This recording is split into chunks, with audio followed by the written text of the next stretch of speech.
Imagine this. It's summer break, your friends are all hanging out in the Discord server that shall not be leaked, but everybody's having the same problem. You don't know what to play, and nobody wants to dish out another $60 on a game you'll play for a week before dropping. So what do? Of course, you propose Minecraft, but Kevin, of course it's Kevin, says Minecraft is boring. We'll just play another round of League. Damn it, Kevin, I just want to play Minecraft with the boys. But that's what everybody's playing, so you just queue up for another round. Now you're a well-adjusted, insane person with a developed sense of empathy, so while you're being verbally berated by your teammates, you think to yourself, I should just kidnap my friends, lock them in a basement, and force them to play Minecraft. But of course, that form of a LAN party is illegal. So I'll teach you how to make Minecraft so absolutely irresistible that Kevin has no choice but to get sucked in for another 2-week phase. Oh, hang on. We're ambitious here. Let me fix that. That's better. Let's go back and analyze what Kevin said. That hurt your feelings, right? You remember having so many fun experiences with Kevin back when y'all were in middle school, waking up early, going to bed late, showing off dope builds on the server your dad set up for you. However, this was back when you were playing Minecraft for the first time. Everything was new. You still had that childlike wonder about the world despite the game looking like this. People that claim older Minecraft was better are just delusional.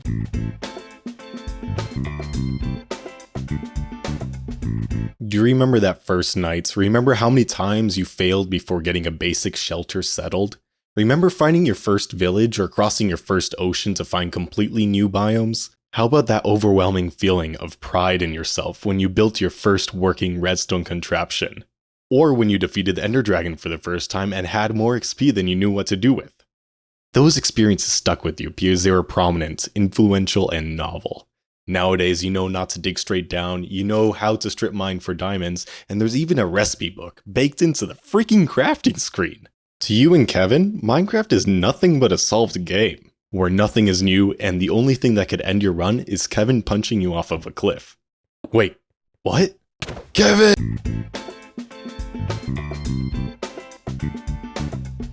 Back then, you didn't play Minecraft as a solved game. You weren't aware of all the sweaty speedrunners finishing the game in 2 minutes, and people weren't sharing their month-long mega builds every second on Reddit. You were playing without comparison. Nowadays, you're bombarded with the products of thousands of skilled builders and technical geniuses. You're left feeling like the standard has been set so high that all you can do is emulate them instead of being encouraged to engage your own creativity and originality. At this point, you've seen so many mega builds. You now hold yourself to the same standard as creative savants, diminishing the sense of accomplishment when you place the last block on your starter house. However, a nostalgic analysis is not the purpose of this video. I'm now going to teach you exactly what made Minecraft such an exhilarating experience all those years ago, and how to weaponize the same psychological mechanics to legally kidnap Kevin.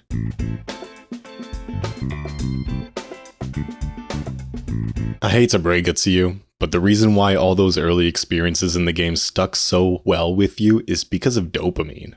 So how can we make Kevin's brain get hooked on the Minecraft-flavored dopamine again? To answer that, we'll have to dive into the world of neuroscience and psychology. However, this video isn't meant to replace a PhD, so I've narrowed it down to the biggest factors.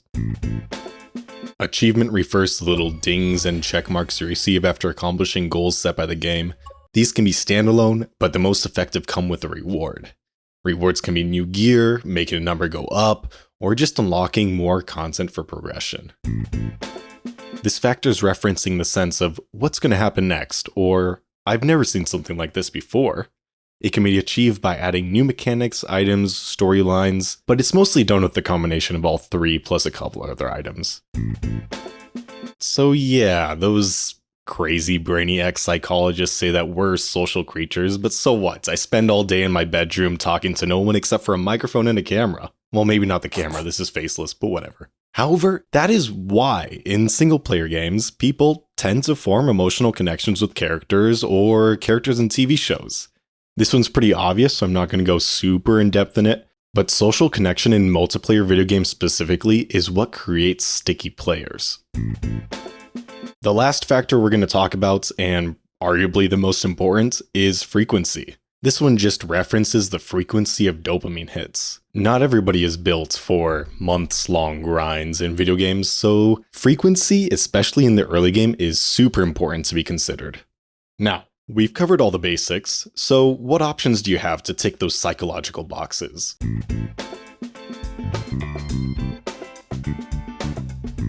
There's a pretty healthy handful of servers out there with technical geniuses as developers who have found absolutely creative ways to completely overhaul the game. These are pretty easy to get started in because they are made to be played with vanilla clients, although in some cases, client-side mods can improve the experience. Wynncraft is probably one of the best examples of taking the base game and mainlining it with World of Warcraft and RuneScape to create a fully fledged RPG in Minecraft. It has been in development for over a decade and still has regular updates to overhaul old content and add new content. And the cherry on top is an extremely dedicated player base. You can enhance the experience with client-side mods that add infinite render distance, custom GUIs, voiced questing dialogue, and various other quality of life improvements. I think this is the best option if you're looking to get Kevin hooked with novel content and well-balanced early and late game progression. But most content is single player focused until mid to late game, so maybe not the best for co-op play. You spawn on your own island, you cut down a tree, you bridge over to the other island, and then you log into Wynncraft. Skyblock is actually one of the reasons why I went crazy during the lockdowns a couple years back. I played this game mode absolutely religiously for about a year during online classes before they dropped the Dungeons update. And while Skyblock does have better multiplayer mechanics such as co-op islands and shared progression, you do lose the questing charm that Wynncraft so carefully created. Instead, quests are just replaced with skilling, making numbers go up by 0.1%, and capitalism. But if you like the grind of a typical MMORPG, this could just be a good fit for you guys. But I don't think Kevin knows that half of 99 is 92, so let's move on to a classic favorite of mine. MineZ is what you would get if you ported DayZ into Minecraft. Get it?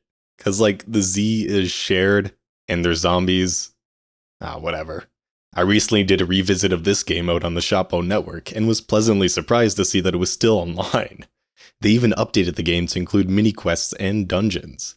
In this roguelite game mode, lives can be as long as multiple weeks where you're able to get the best gear in the game, or as short as only a couple minutes.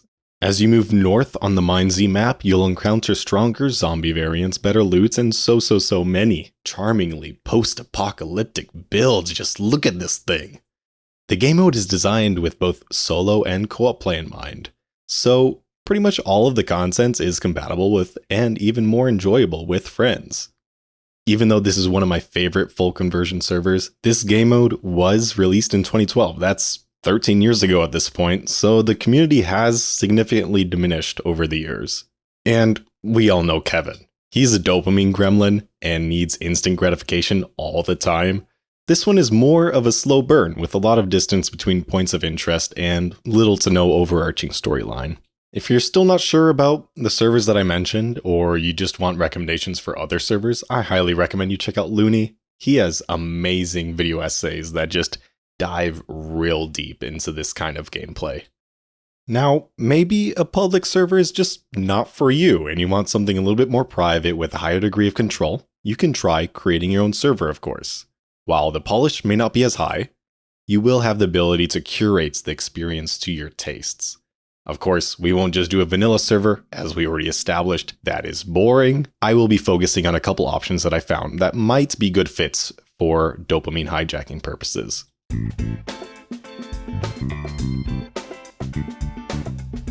Now, you may be thinking, and I get it, it's okay. Flurbin, why are we talking about datapacks? Shouldn't we be talking about mods? Well, my dear viewer, datapacks are pretty great because they can be used in vanilla, meaning that Kevin won't have to do anything fancy to be able to play, and if you add the datapack to a server, all he has to do is boot up vanilla Minecraft and join. While some datapacks do require resource packs to be installed to work properly, that's just about the extent of the file finagling that is required. Let me show you some of the more impressive datapacks I found that change the core gameplay mechanics of Minecraft. In this roguelite conversion of the game, you and your friends are tasked with speedrunning Minecraft. At the end of each run or life, you will gain skill points, which can be used for perks, buffs, and gear. Here, you will spawn in the middle of the void, with only a single block. From this endlessly mineable block and the upcoming challenges that it introduces, you will gain the resources to create a whole new world. New in Town allows you to create a fully modular city with over 100 pre-designed buildings inspired by the Tale of Kingdoms mod, that is if you're old enough to remember that. It also introduces a new story-based progression system that incentivizes completing the game in a unique way. These two data packs are a little different, as they only completely overhaul the Nether and End dimensions. While they don't necessarily change gameplay, I just had to include these due to how incredible they look. And last but not least, I do need to give a big shout out to my boy MineZ. He's a YouTuber developer that creates data packs around adding vanilla-esque bosses and new mid to late game experiences. You can find his data packs on Planet Minecraft, but make sure to check out his YouTube channel. His videos are actually really good. And of course, I do need to provide a little disclaimer. Data packs are not able to edit the game's base code, which greatly limits their scope. So naturally, the next thing we'll be talking about is mods.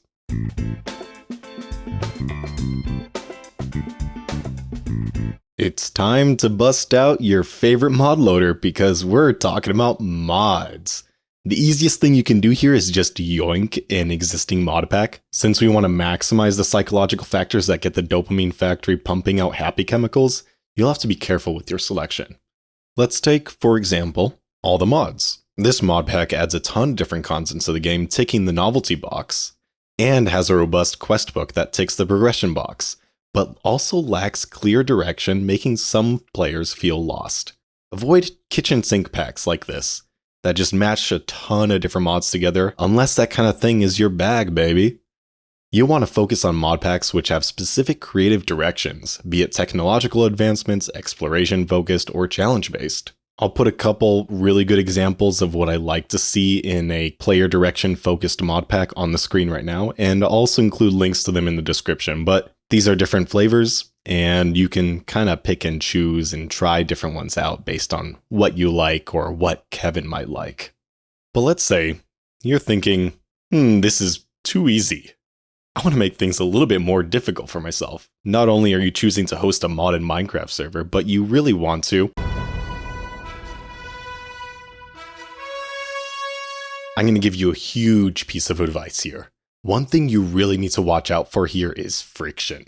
In sales, the most important part of actually making a sale is removing friction points. In this context, that means make modded as simple as possible to set up, because we all know that Kevin only passed his English 101 course due to ChatGPT. Of course, the best way to make it easy is to sneak into Kevin's house while he's asleep, download the mod pack for him, and don't forget to delicately place his headset on his head and kiss the homie goodnight before leaving. But seriously, and I mean seriously, do not give Kevin a bunch of files and go through an hour of issue fixing with him just to have him say, "It's too complicated."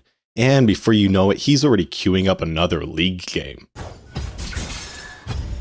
Make your own CurseForge mod pack so that he only needs to click the install button to begin playing. I'll link a really good video that I found about how to upload your mod pack to CurseForge so that you can spend less time debugging and in League lobbies and more time playing Minecraft with Kevin.